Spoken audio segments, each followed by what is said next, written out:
So I need to tell you a story. Over the past couple weeks, I've been trying to take better care of my physical body, which is a very important part of mental health, as you probably know, but is not so easy to accomplish. And I say over the past couple weeks because something interesting has happened over the past couple weeks, and this is where I want to begin this story. Recently, I have started experiencing some pain while working out. And a lot of my contemporaries, a lot of my friends will say, oh, this is what happens. You get old. Now you feel your back hurts. Now you feel joint pain. Your knees hurt. Things just don't work the way that they used to. They don't work the same. You're wearing out. I really struggle with that idea. I may even systematically reject that idea. I'm not sure yet, but I'm in a point of discovery, a point of observation and consideration for these things, and I want to take you along with me. It all started because I've been trying to learn how to do pull-ups. It's a great body workout. It doesn't require much equipment. I'm a pretty naturally cheap and frugal guy myself. I think that's a lot of the reason that I'm able to do social media, because it typically doesn't make a lot of money. It's not a great career to go into if you want to be very affluent, because very few people actually make it. And so it seems to lend itself well to those who are frugal. So pull-ups, push-ups, crunches, squats are my best friend. It doesn't require a gym membership. It doesn't require that I spend a lot of money on equipment, and you can do it at your leisure. I don't have to drive anywhere. I have 15 minutes in between a couple appointments for my clients, and so I can do some push-ups. I think it's easy, and it's a great way to keep your heart beating. But anyways, I got on the pull-up bar, and I dropped myself down into pull-up position. I felt this sudden, sharp pain. Ouch! That's new. My right shoulder on my back, I had this very strong stabbing pain. I was like, okay, never felt that before. What's going on? And recently, I've been doing a lot better. My pull-ups. I couldn't do any pull-ups, but now I can do about 15 in a row. And so this is great progress. But then all of a sudden, now I feel this pain when I do it. And like I alluded to earlier, my friends say, and maybe even society has conditioned me to say, oh, that's just because you're getting older. And so it got me to thinking. I thought about my nieces and nephews. I thought about those little people, those young individuals who are in my life, and how they experience the world and how they experience the world with their bodies. They seem to just jump up out of bed, they jump up out of their chair, they run around, they do things very quickly, they bounce and tumble and they fall over each other and they run into things and they get back up and they laugh. And it's a really, really beautiful thing. And so on the surface, it does appear that they have some resiliency that we as adults do not have, that I as an adult don't have. They seem to be made of rubber, as as my cousins and my in-laws would often say about them. They're like, kids are made of rubber. But then it got me to thinking to the other half of things. There's a lot of things that children cannot do. I remember my nephew coming over and asking me if I can open a jar. Couldn't open the bag of potato chips. And here they hand it to me, pop, open the bag of potato chips, no problem. And so it got me to start to wonder, really, what are these differences between the youth and those who are a little bit older? And I mean, I'm not trying to complain about my age. Clearly, I'm very young still. However, I'm noticing a change in my body, and perhaps you've noticed the change, but perhaps you have criticized yourself for that change, thinking that you're no longer resilient and thinking that these are negative things. And, it's a very simple-minded person who's able to point out the negative things. It does not take a lot of mental acuity to be able to point out what's wrong. I've been reading a lot of philosophy by the Stoics, and they talk about how it's very easy for those who are simple-minded to point out what's wrong. It takes a wise individual to be able to talk about what is good in any situation. So with my newfound philosophy of Stoicism in my mind, I thought about this problem in particular. So I thought more about it. And I thought, well, there's a lot of very heavy things that I can lift that my little nephew cannot. There's a lot of mental tasks that I can accomplish. I can hold a job, I can pay bills, I can maintain concentration on my responsibilities and attend to those needs that I have in order to live daily. My nephew very much depends on his mother and father. He's 11, by the way. So very dependent on mother and father, as an 11-year-old should. But me, as a 28-year-old, I do not have those same liabilities that an 11-year-old does. But I have this pain in my back. And so I thought to myself, not only with the wisdom of the Stoics, but I also thought to myself with what I've learned from psychoanalysis and how the great psychoanalysts would always say that it's very rude and in fact mean to take away any symptom from a patient without replacing it with something else, which is a very interesting thought. You think that anxiety and depression, you should just take those away. But they thought about it as dangerous even to just eliminate symptoms from people because the psychoanalysts believed that symptoms are just maladaptive coping mechanisms. Every symptom that we develop is a coping mechanism for something.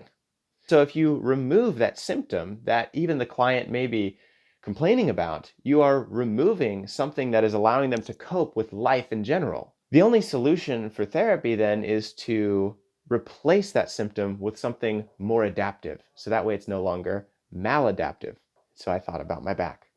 What is my back trying to tell me? What is it that the pain in my body is there to cope with? Why has this developed when previously I have not experienced this? And so I thought about what has changed. And I thought to myself, well, I used to not be able to do any pull-ups. And I also used to have no pain. Now I can do 15 pull-ups, but I have pain. And in my mind began to develop this understanding of an inverse correlation, a backwards relationship between resiliency and strength. To be resilient means that you can bounce back from a lot of things. Strength is the ability to move and change things in a very effective, powerful way. And so if I'm very, very resilient, it may mean that I'm not very strong. But if I'm very strong, it may mean that I have to sacrifice my resilience for that strength. A child who has very little muscles, they bounce back really quickly. And I think it's because they have less to lose. They have a lot of potential, but none of that potential in a child has been achieved yet. Here's my 11-year-old nephew who has a whole lifetime ahead of him, and me only being 17 years his senior still has a lot of life ahead of me. However, there's less. And I have spent the last 17 years developing in myself something that my nephew could not have at 11. And that means that my mental and physical faculties are much more powerful than an 11-year-old, as they should be. Somebody who's responsible should spend the last 17 years doing something with themselves. Otherwise, it's not necessarily shameful, but it is sad that things did not progress. And I'm very happy that things have progressed for me, and that's through a lot of diligence and work. However, it does make me realize there might be an inverse relationship between strength and resiliency. And so I think about this more. Strength means that things are clear. Strength means that things can be changed. And in order to change things, you have to develop a system. And when you develop a system, it means that you're no longer living in chaos. See, my muscles, for example, have developed a system. After a long time of working on my pull-ups, I have developed an ability to lift my body into the air through my hands. I've done that enough times to where my muscles have developed a system and an understanding of how to lift myself into the air. An understanding that my 11-year-old nephew does not have. And an understanding that me a year ago did not have, because all I could do was hang there on the damn bar like a leaf in the wind, and just like, well, I'm just going to hang here. Eventually my muscles will grow. And I trained them to do such. Now, when I did this, though, my muscles began to grow. And when they began to grow, they needed more from me. I had to start eating better. I had to start drinking more water. I had to start resting more in order for my muscles to continue to develop this system. When my muscles had no system, they were very resilient. It didn't matter what I did to them. They would bounce back. But now that I have spent time and energy and diligent dedication to the development of a system of my muscular skeletal structure, there's now a responsibility that I have for this. I explain all this because I think the same thing applies to us mentally. We go throughout our life and we develop systems of understanding, ways of interacting with the world and ways of being in order to cope with the struggles, the chaos, and the life that we face. And as we develop those systems, maybe that's a Freudian slip, symptoms. As we develop them, they require something from us. You cannot drive a car, pay bills, care for a family, and handle the responsibilities of employment unless you have developed a system and grown to a level greater than an 11-year-old. And when you do that, You sacrifice resiliency in exchange for power. And power is a good thing, not a bad thing. In fact, it was Nietzsche who said that the real motivating drive of man is a will to power. And this is very divergent from the psychoanalysts who said that man's will was to live, existence, right? Man has a will to survive. Nietzsche said that it's a will to power. And so, well, that makes sense. We as human beings sacrifice a lot for power. There's a lot of times where I come home and I could turn on my PlayStation, right? I could engage in a sort of meaningless observant activity, but I sacrifice that temporary pleasure for lasting power. I go and I read something that makes me smarter. I go and I spend time with my wife who needs and craves a relationship with me, and I with her, because by establishing and going through the difficult exchange of discourse, I develop something that gives us power, a connection, a safety, and a net to be resilient and to conquer, to adapt to the world. By connecting with my wife, I build a relationship that allows me to be safe, allows her to be safe, and build something that's worth it. So there's sacrifices there to be made. And so the more that, even just with that relationship, both with myself and with my wife, I'm developing a system of relating to her.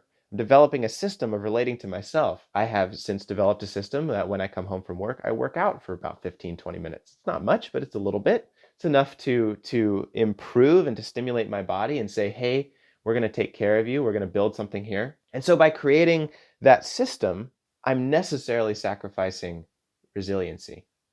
And that means that I need to stretch my muscles. So I say all this because this morning I came back from the chiropractor. I feel much more aligned. I feel very good right now. However, I asked them about this pain in my shoulder blades. They're like, well, are you warming up? And I said, no. I just slap my hands on the bar and I get to it. And they're like, well, sir, that may be your problem. And I was like, well, thank you, ma'am. That makes a lot of sense. And so it got me to thinking about this problem, about this situation. And so I pass it on to you. I thank you for being here, for listening to me, and hopefully the little bit of wisdom that I gain throughout my experience can be passed on to you and maybe save you from difficulties, from troubles, and maybe together we can make it through this chaos of life in a way that keeps our integrity intact. But I just share this with you today because I know so many of us, myself included, criticize ourselves, shame ourselves, blame ourselves, and bemoan the necessary changes that befall us because of our growth. When you experience the trauma of life, you're not going to maintain your naivety and innocence, but that's not a bad thing. I know that as I speak these words and I say these things to you over the internet, probably listening on Spotify, through my podcast, or through YouTube, that you're thinking of traumas that you've been through, of painful experiences, perhaps from childhood, perhaps from years ago, or perhaps from last week, that have left you changed, that have been playing over and over in your mind, and you just wish that they would go away, that you could take them back, that you could eliminate them from the history of your experience, from your personal narrative. However, let me be the one voice, please, that speaks to you and says, hey, I know that the world tells you that this trauma has left you changed and broken and unable to be the same as you were, and that that's a shameful thing. But I strongly, vehemently, categorically, and passionately disagree with that. There are terrible things that the world will do to us, and there are terrible things that we will go through. And there are some beautiful things, like becoming stronger, like growing wiser, like caring for people and loving people with passion and intensity, that will change who you are as a person. And when you change who you are as a person, a part of you dies. And that's okay. That's a really, really good thing. Don't shame or criticize or blame yourself for being different than what you were yesterday. That's the point. If you look at my Twitter account, a lot of the things that I've been tweeting have been about this topic. But it's really important that we don't criticize ourselves or blame ourselves or bemoan the fact that we're different. If I stopped feeling motivated to change because I now experience a pain in my back, that would be an incredibly misunderstood interpretation of what my body's trying to say. My body's trying to say, hey, Jesse, great job. You are much stronger and more powerful than you were a year ago because of your diligent labor developing your musculoskeletal structure. However, this means that you need to stretch now. You are to the point in your strength development that you now need to stretch. Congratulations! You have enough muscle that it needs to be worked out. There needs to be blood pushed to the extremities of the muscle, where before you did not have muscle, you were weak, and now you are strong. This means that you need to care for yourself in a different way. But a lot of people, and you see it, I mean, even now you're thinking of situations in your life where you have done this to yourself and you've given up on progress because of the necessary pain that comes with development. Take that pain and take that message that your body gives you as encouragement. Congratulations, you've made it to this level where you need an increased level of care. But instead, we criticize ourselves for needing more care. I should need less care, not more care. No, as you develop, as you become a more finely tuned precision instrument for positive change in the world, you're going to need more care. You're going to need more understanding. You're going to need more time to organize your thoughts and to care for what it is that you're developing. A lot of mothers come to me and they talk to me about dreams. They talk to me about dreams of their children dying, of flying and fleeing from terrible disasters, hurricanes, tornadoes, tsunamis, earthquakes, with their children in hand, trying to save them. Even my wife, who currently we do not have children, will dream about trying to save the cats. We have 2 little adorable kittens, and she dreams about saving them from terrible things that happen in her dreams. This is a very similar theme that will happen with mothers too. One of the most difficult ones, though, is dreaming that your child dies. And every time I get a dream like that, I really take a moment, I stop, I say, let's take a deep breath. And I tell them, I'm really glad that you had that dream about your child dying. And usually they look at me perplexed, maybe mildly infuriated. They consider why they hired this individual off the internet to interpret their dreams, because clearly he's a quack. I say, no. Just follow with me just for a moment. Invest with me in this second. Stay with me. I'm really glad that you had a dream that your child died, because your child is going to die. And at this point, they're totally enraged. They're furious at me. They're almost a complete look of deer in the headlights and shock and bewilderment. I say, your child's dying. I was like, and that's a really good thing, because that means that your infant that you saw die in your dreams is turning into a toddler. And oftentimes women will come to me, or men will come to me too, but they'll come to me and they'll say, I had a dream of my infant dying. And I'm like, yes, of course. And they'll usually have it around this time of 2 to 3 years old in their child's life. Because at 2 to 3 years old, the child is dying. The infant's gone. There's a toddler in its place. And that's a beautiful, wonderful thing. Now the toddler can talk back with you. They can share their own experiences, thoughts, and understandings of the world. And there can begin to develop a relationship where before there was just responsibility. They start to think on their own. That's truly beautiful. Sometimes people have dreams about their toddlers dying. And of course, that makes sense, because at 8 years old, the conscious mind begins to develop. And now, not only are they experiencing the world and communicating their experience, but they're thinking about their experience and can share their thoughts with you at 8, 9, 10 years old. And I know any of the parents who are listening to this have experienced this change and how beautiful it is inside of a child. Not only should we feel excited about those dreams, about our minds communicating to us that a relationship in our life is changing, that something is dying, and that death is very beautiful because it means transformation. Nothing ever really dies. I mean, even who I am as a person will go back into the universe and be used for something else. Maybe a tree will grow out of my decomposing body, and I couldn't think of anything more beautiful, could you? My life, my history will go on and influence the people that I've influenced, and that'll make the world a better place. I mean, that change is what makes the world happen. What's what makes the world beautiful. If things stayed the same, we get bored and crusty and dirty and filled with dust and cobwebs, and nothing would be beautiful. It's change that's truly beautiful. And so I say this to you as we go into 2022. I hope that you feel encouraged, and I hope that you take time in those moments of pain to stop and say, I wonder what it is that my body, my mind, my experience, my emotions, my soul are trying to tell me. Because those moments of pain are deep moments of insight into the development and the positive changes that we're experiencing and that are happening. Don't bemoan them. Don't shame yourself for them. Don't feel guilty. You're going to need more care. And if you did a good job developing yourself in 2021, you are going to need a higher level of care in 2022. And that is your responsibility. Nobody can do that for you. You are going to need to care for yourself in greater, more deliberate ways in 2022 than 2021. And those moments when you experience pain are your greatest insights into how you need to adapt and change in order to take better care of yourself, because you got stronger. You made it through 2021. And 2022 is going to be even better only if you address yourself with kindness and compassion and empathy. Because if you can address yourself with kindness and compassion and empathy, you do one of the most powerful and amazing services to the rest of the world. Because by you caring for yourself, you care for the world, caring for yourself in an empathetic, understanding way. And so I just wanted to share this idea with you, this understanding, and encourage you, hey, you got this. 2022 is going to be great, no matter what happens. I mean, think of how much we've changed and how much we've grown since the pandemic. Terrible, terrible things happened for sure, but look at the advancements. I mean, look at the conversation that's begun to happen in mental health because of the pain that was the pandemic. And so as much as I do not wish that pain upon anybody, I have to accept the positive that came with it and feel encouraged by the way that we've grown as people, as humans. And the same is going to happen in 2022, no matter what happens.